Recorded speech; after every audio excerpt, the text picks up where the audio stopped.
Hey everyone, welcome to Princess of Gay. I'm your host Connie, and today we are here with the series finale of the Owl House. Not just the season finale, but the series finale. And I'm going to tell you right off the bat, before anything else, these pre-thoughts are being pre-recorded. I'm recording this on Saturday, so I could possibly be able to record the reaction on Sunday. It just makes it easier for me. It's just because of my schedule and the time I have and whatnot. So yeah, these pre-thoughts are being recorded Saturday. The reaction and the afterthoughts should both be Sunday. But either way, so this is the end, and it feels unreal. Just like it kind of did with My Little Pony Friendship's Magic. Like it did when we got to the end of Amphibia. And so many other shows. Unlike Amphibia, though, this is, as it airs, this is more like MLP for me. Or I guess Gravity Falls. I did initially react to that when it first aired. So, at least I got caught up eventually and I reacted to it after a certain point. Live, but it just feels completely unreal. It doesn't feel believable that we're here, but at the same time we also know why that is, and I'm not going to get into that entire spiel here. We're not going to talk about how Disney fucked over Dana and the crew and how this should have been a full season, because let's be honest, it's done. There's no point in going on about that now. It's done. It's a done deal. The series is ending. We just have to deal with it, basically. And so far, the first couple episodes in this final season have been really good, and it's clear that although there could have been more to them and more to this season, Dana and the team are delivering us the best finale we could hope for, given the circumstances. So there's a lot that has to go down in this finale. There's just so much that they have to do. We have to stop the Collector, and I say stop, not defeat, because he's honestly kind of innocent. He's not a bad guy. He's just a child with godlike power. He's not bad. So we need to stop him and make him understand, and maybe he can be a friend going forward. We need to see just how everything resolves with Luz's clear depression, and whether or not she stays in one world or goes between. Like maybe there's some way to open a door permanently. As long as we don't get a Star Versus and have the worlds meshed together at the end, I think we'll be good. And I don't think Dana's going to do that shit. There's so much we really just have to figure out. And I believe that we'll be able to do that. I believe that this will wrap up nicely. Again, thanks to Dana and the crew. I think they're just going to nail this. It's going to be sad to see this go. You guys know how important this show became to me. Especially characters like Amity, who is probably one of my favorite characters in animation. And I don't say that lightly. It's like that's how much she means to me. I'm not even saying she's one of the best. Necessarily, I could think of a lot of characters technically better, even in terms of like redemption arcs or just entertainment value or whatnot, but it's a personal connection and everything. And I made an entire video about that, so I don't need to go on about that here, but it's insane that it's coming to an end.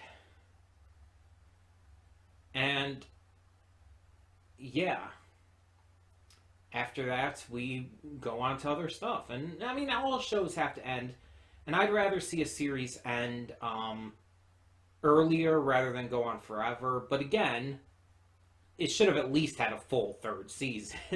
Even at least like 12 episodes. A 12 episode order would have worked fine. But having three shortened episodes that or not three shortened, three longer episodes that basically equal up to 6 episodes normal length, it's like, it's not the same, you know? Like, there should have been twice the amount of time as we got for this season. 12 regular length episodes. Or hell, even maybe 11 episodes, and then like maybe a big finale or something after that, like a big double length finale. Something like that could have worked. I don't know. It deserved better. And I don't know if Disney's going to do right by fans and creators and crew members going forward with other shows. I don't know.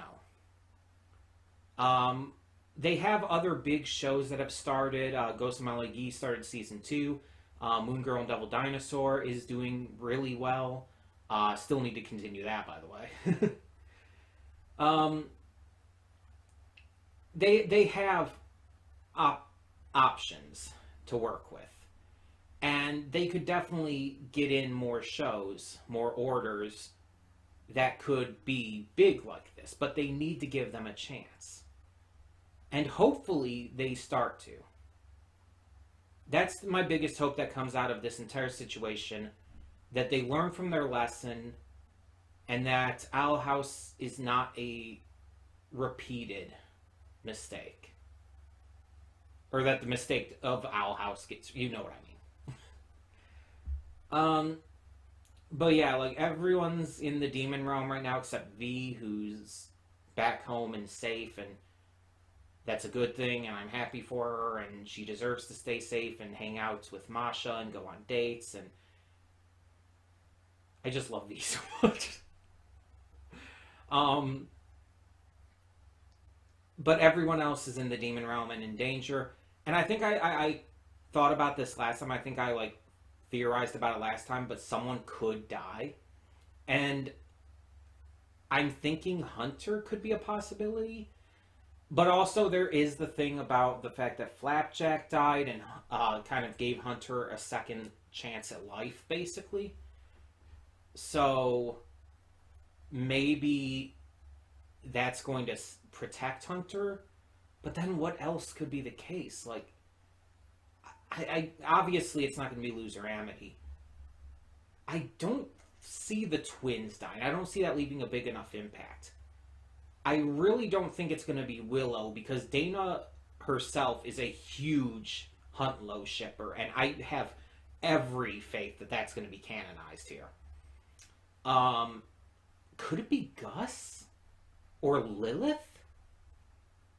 I definitely don't think it's Ida or Rain. They're definitely surviving. But I could almost see Lilith or Gus going.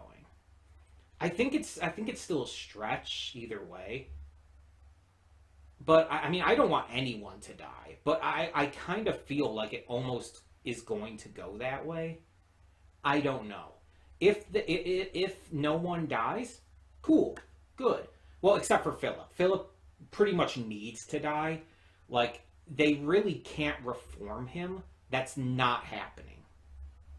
And on top of that, he just shouldn't be reformed. Like, there are certain shows I've talked about before where I hate it that they just reform everyone in the end. Steven fucking Universe. I want shows where bad guys stay bad guys. You know, as much as I hate the end of Star Versus, that is something that they did right. Mina Loveberry was never fucking redeemed. Queen Moon, I would not even say she was redeemed. The Magic High Council and everything, I would not say they were redeemed. As they did some very wrong things by making Star basically a genocidal, violent murderer. But we're not going to get into that. We're not going to get how they made the main character a villain in the end. You get what I'm going for, though. Yeah, I don't know how this is going to end. It's going to be intense. It's going to be insane. It's going to be emotional. And I'm going to cry. I've already teared up a little bit during these pre-thoughts. You know I'm going to cry. I'm a big ass crybaby. I'm going to lose it. But yeah. I think that no matter what, Luz and Amity are going to be together by the end. Because there is no fucking way Dana and the crew are tearing them apart. That is just not happening. There's like a 0% chance of that happening. So whether they both remain in the human world, separated from the demon realm, whether they both remain in the demon realm, whether the worlds are able to be permanently connected somehow, whatever the case, they're going to be together. I also think it's pretty much guaranteed Huntlow are going to be together. Because again, Dana is huge with Huntlow. King and Ida are going to be in good shape. We're probably going to get a flash forward sequence like Amphibia did. I very much believe that's going to be the case. Those are things that I'm pretty positive are going to happen, but I guess I don't know for sure. Hell, this finale could really surprise us. But I think it's about time we just got into it. As much as I am very clearly trying to stall, we do need to get into this and hope for the best. So, for the final time with this series, when the screen fades to black, pause this redirect and go to the description below. Follow the link to the reaction, and after you watch it, come back here to the redirect and resume play. Because after it fades to black and then fades back in, everything from that point forward will be my afterthoughts and will contain spoilers to the episode. So, that being said, thank you so much for tuning in. And a special thanks to Smurf for donating to make sure I continue this series. I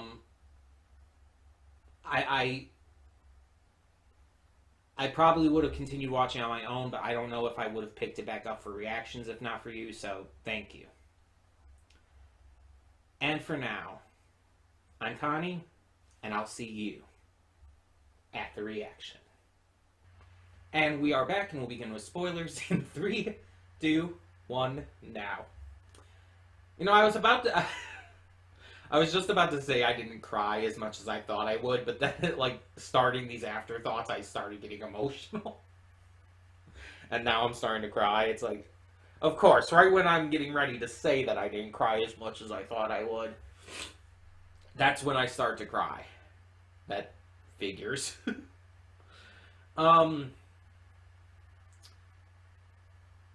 It's very clear that this series could have benefited from a full season 3. Again, as I said, even just double the amount of time for this season. Instead of having 3 double-length episodes, even if it were just 6 double-length episodes, or 12 regular length, or something like that. It easily would have benefited from that. But as I had been saying with the first 2 episodes of this season, Dana and the team made sure that with what they were given, that they would make it the best ending possible. That they would make sure this season went out with a bang and just worked perfectly. And it did. And yes, there are some things that would have been maybe even better if they were stretched out. But that's not to say that they were bad because things were a little clearly rushed. And it's not even to say that because it's rushed, it was automatically not as good as it could have been. Because again, for what they were given, Dana and the team made it phenomenal.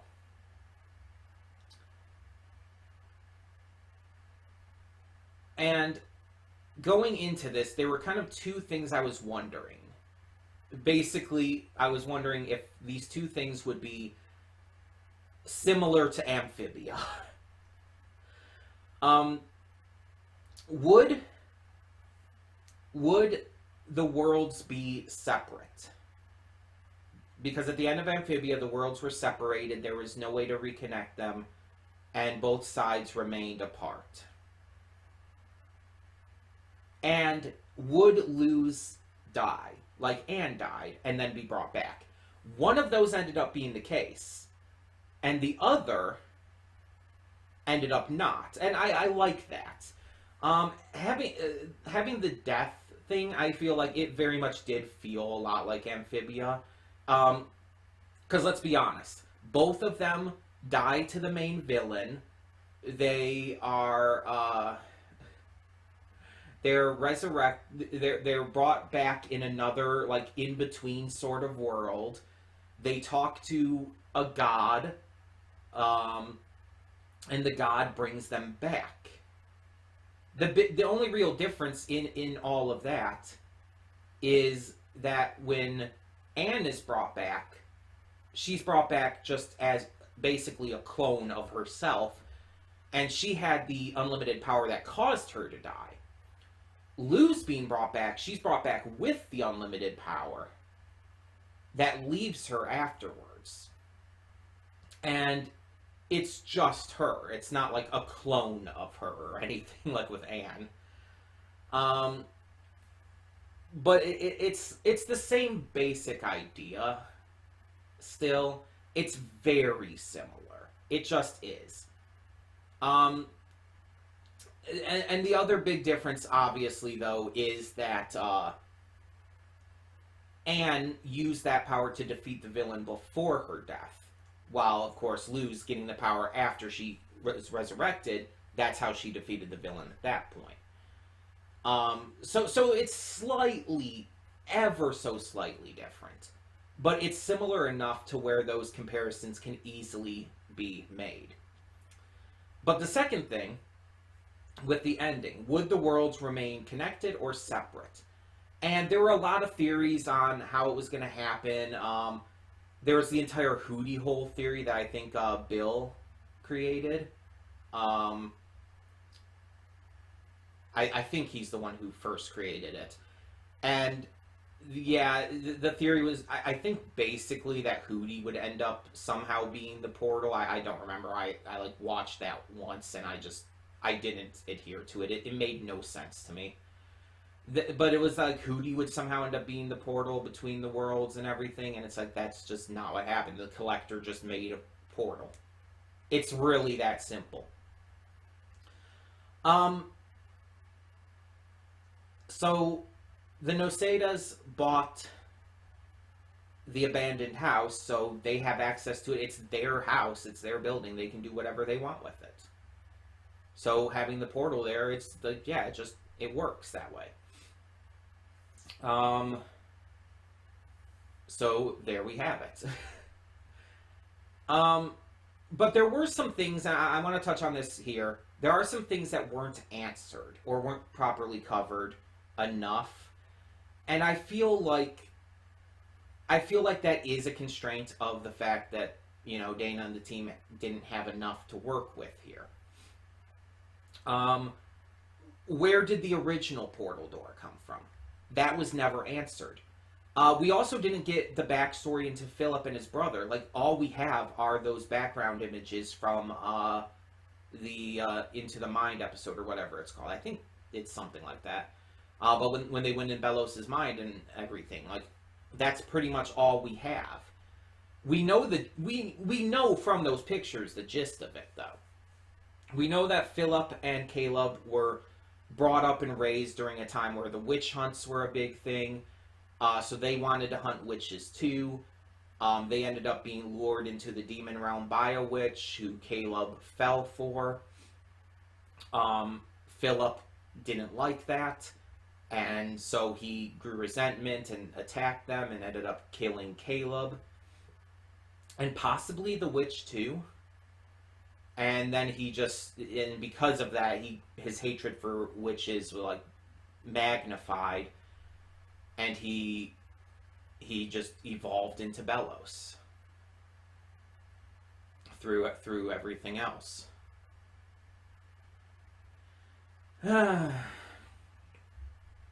And there was a theory that the witch was like an ancestor of the Clawthorns, and that just isn't confirmed. If Dana or the team confirm that afterwards, it's like, okay. But within the actual series, it's not confirmed. And again, maybe they would have done more with that if they had more time. We can blame Disney for that. And hopefully Disney does learn from this, seeing how popular the Owl House is with this season.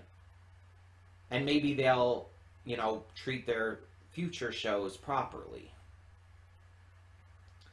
We can only hope. But yeah, so there's just various things we didn't really get full confirmation of. And there's some things that are kind of more subtly added into the ending and everything that's not fully it's very clearly meant to be confirmed and everything. It's basically, they basically in some ways had to almost pull a Legend of Korra with Korrasami at the very end, where it's like, oh yeah, it's obvious what this means, but they don't show as much of it as they could. They didn't show, they showed Huntlow basically being a thing, but not actually entirely 100% confirming it, which is funny. Maybe they did that on purpose. Maybe they didn't show them kiss on purpose and showed multiple kisses between Amity and Luz and all, just as a kind of a little dig at media, not allowing a lot of times queer kisses, but always allowing straight kisses and everything in these shows. Maybe that was the point. But it was very clearly showing that Huntlow were together. That was obvious. We saw that Rain and Ida got their happy ending. They didn't kiss either, though, which is a little disappointing. I would have loved to see them share a big kiss. I think Ida planted a few small kisses on Rain, but we didn't get a full mouth-to-mouth kiss. And that's kind of what I was hoping for with them, but they're together, and that's good. Lily's with Hootie still, not necessarily romantically, but as just friends. Though I guess within demon realm culture, there's nothing wrong with that. Demons and humans can get together, or witches can get together. So there's nothing wrong with that necessarily, I guess, but they're best friends. They're still helping out and everything. Darius and Eberwolf have kind of taken over as Hunter's parents, which is cute. And it's do I kind of ship Darius and Eberwolf now? I kind of do. I kind of ship them. But there was also maybe a little hint of a ship between Darius and Alador at the end. And it's because you bet your fucking ass Alador, 100% divorce that bitch. I like that some of the villains were still shown to be kind of outliers, that they didn't, fully turn over right away. We saw, Plant Lady, I can't remember her name right now. And we saw the illusion guy, who I keep forgetting his name as well. And then we saw the other, the Potions, I believe. The Potions Coven head, who we really never saw much of anything from anyways. But he seemed like a kind of little gremlin-like.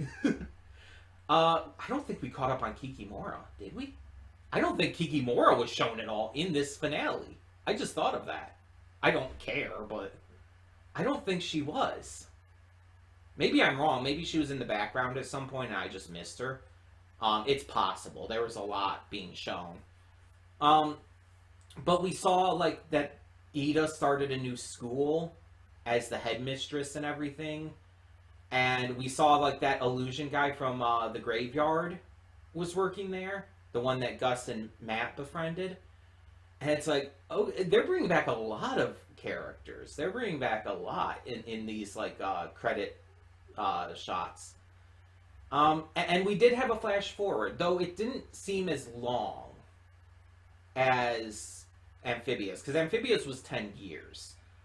Owl House's seemed to be like 4 or 5 years, because Luce was 14, right? And now she's implied to be 18. Because it mentioned that they missed doing the quinceañera for her 16th and 17th birthdays and everything. So it's implied that this is her 18th or something. Or that she's probably already turned 18 and this is just their way of celebrating it a little late. That's more of my guess. So Gus would probably still be 16 then at this point. Because he was 2 years younger. He was moved ahead 2 years. So even though he's like got a little bit of facial hair and everything, it's like teenagers can have facial hair. I knew plenty of teenagers in high school who did. But yeah, I also like that even though like they were teaching the collector about the lesson of you have to be kind and forgiving and everything, that it still stuck with the fact that there was no redemption for Philip. That he was not only just too far gone, but just evil. And I like that. I like that he didn't get redeemed. He died. He was finished. And I think that's important. Because there's a lot of shows that still have that you have to forgive everyone idea. And Steven Universe, I keep saying, I keep talking about it, Steven Universe was the biggest offender of that. Steven Universe's redemption of the diamonds and everything made no sense. It was forced as hell. And it honestly destroyed the believability of the series. The fact that everything was working up to and telling us that the diamonds needed to be stopped. And not redeemed, like stopped. Basically shattered. Or at the very least, poofed and bubbled. But the fact that they were redeemed, it did not work. And so I'm glad that this series didn't do that. I'm glad that Amphibia didn't do that. Like, yeah, you could say King Andreas was redeemed, but there was a lot of hints that he wasn't as bad as he wanted to think he was. That the real bad guy was, I want to say Darcy, but I know that's just when they were possessing Marcy's body. Why can't I think of it? The collective consciousness. You know what I'm talking about. They were the true bad guy. So I like that a lot more shows are showing that bad guys do exist and they can't just be redeemed. Sometimes bad people can be redeemed. Yes. There's no problem with showing that in your series, but to have everyone be redeemed, and the main villain, I feel like, should almost never be redeemed.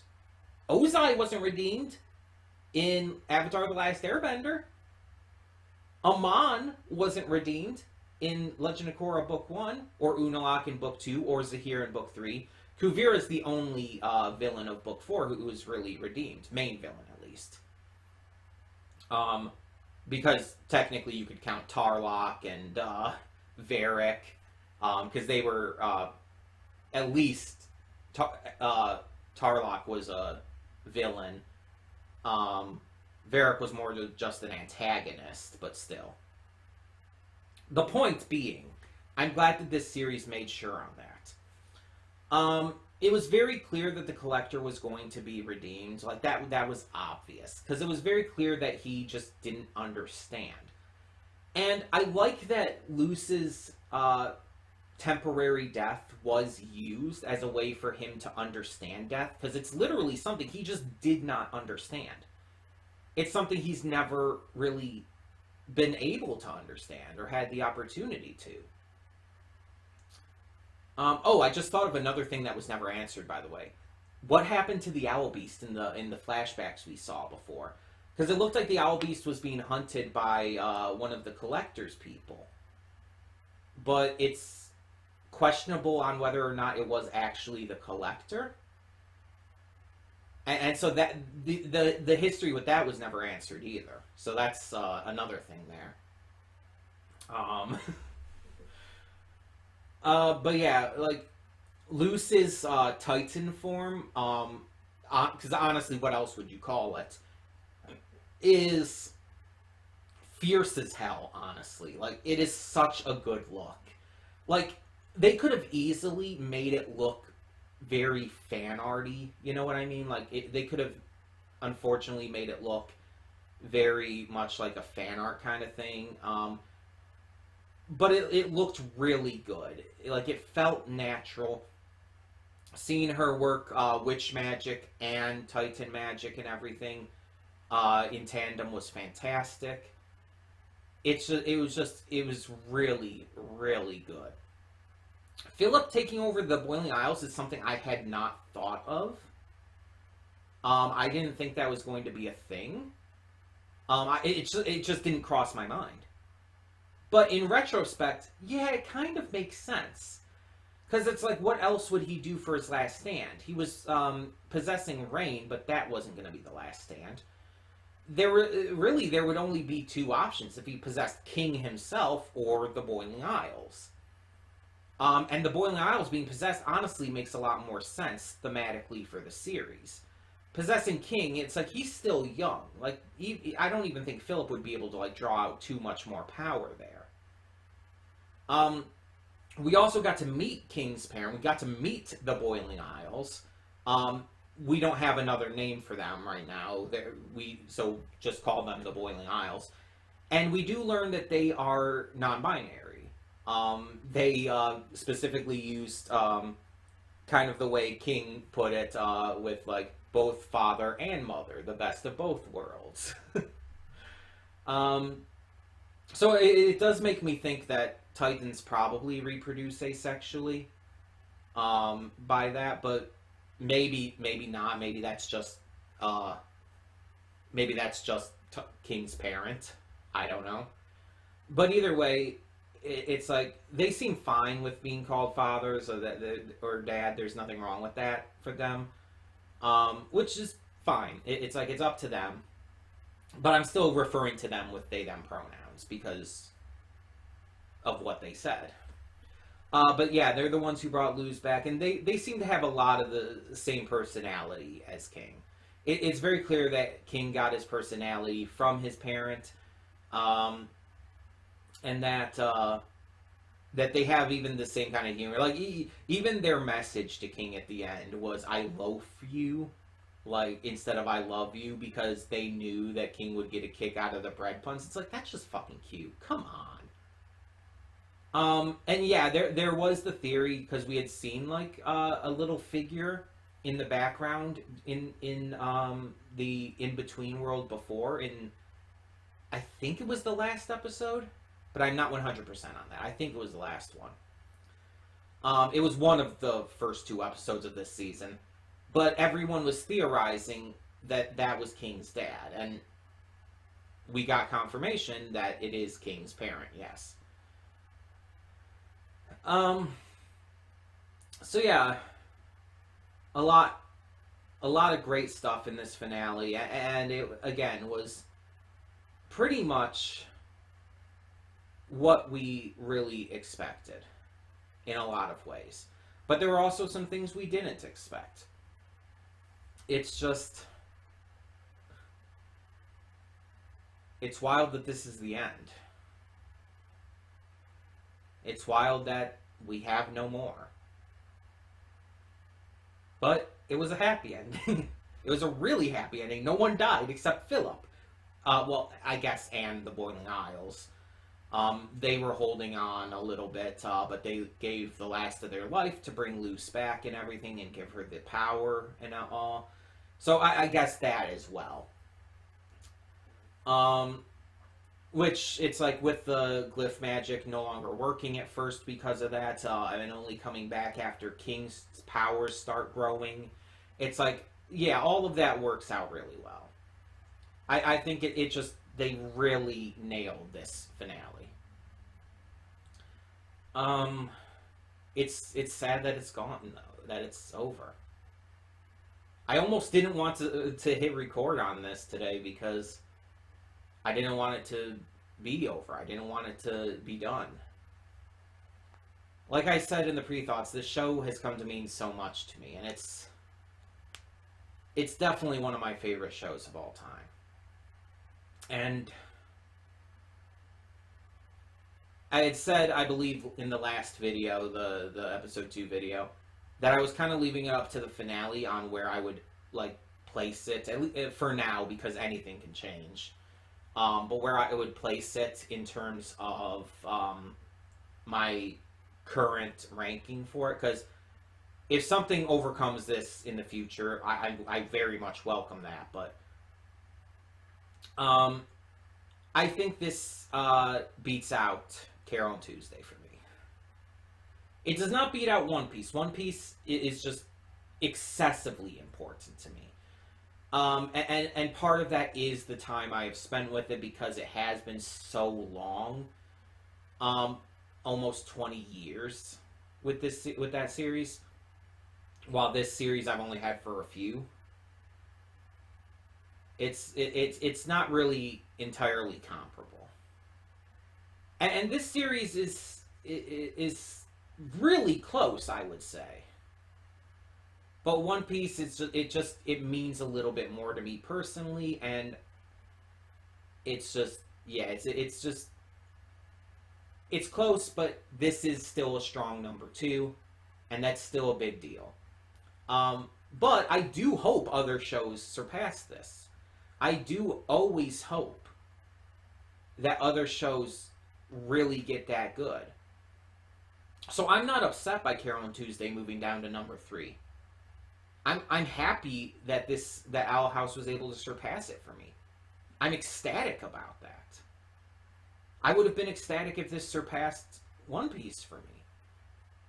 And I think maybe if there was more time given, it could have. Like if this episode even just had a little more time to it, like maybe an extra 20 to 30 minutes, it probably could have. I'm not going to say it would have, but it probably could have surpassed One Piece for me.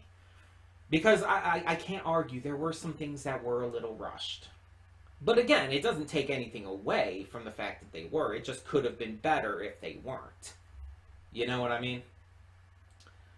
But yeah, like this is honestly with what Disney did, this was the best ending we could have hoped for. There's really no complaints I have about how it was handled. So it's over. But the series will always remain. The series will always remain, and we'll always have it to look back on. And it'll always be one hell of a memory. And even when shows end, as long as we, the fans, keep them alive, they don't end. Not truly. Whether it's Amphibia, or this, or Dead End Paranormal Park, or anything else. As long as we keep this stuff alive, whether through fan works, rewatches, just remembering them and honoring them, then they're immortal. And that's awesome. It really is. But I think it's time I close this out. I think it's time that we end this. And while, because of the release schedule of this final season, this wasn't a slot show, so I don't have anything to report for replacing this. Let's be honest, nothing will ever truly replace the Owl House. Other shows may even end up being better in the future. But that doesn't mean they replace what we've already got. But for now, this story is done. And we move on to more. We'll find other stories, we'll find other masterpieces. And it'll be awesome. And I want to wish a happy Easter to anyone who celebrates it today. If you're celebrating the holiday and everything, I hope you have a great day. And if you're not, I just hope you have a great day anyway. Because everyone deserves to have the best day. Every day. And so, yeah. For the last time with this series, thank you all for watching. And as I said in the pre-thoughts, thank you to Smurf for making me get back into this series after I initially stupidly dropped it. Thank you. And for now, I'm Connie and I'm signing off. Bye!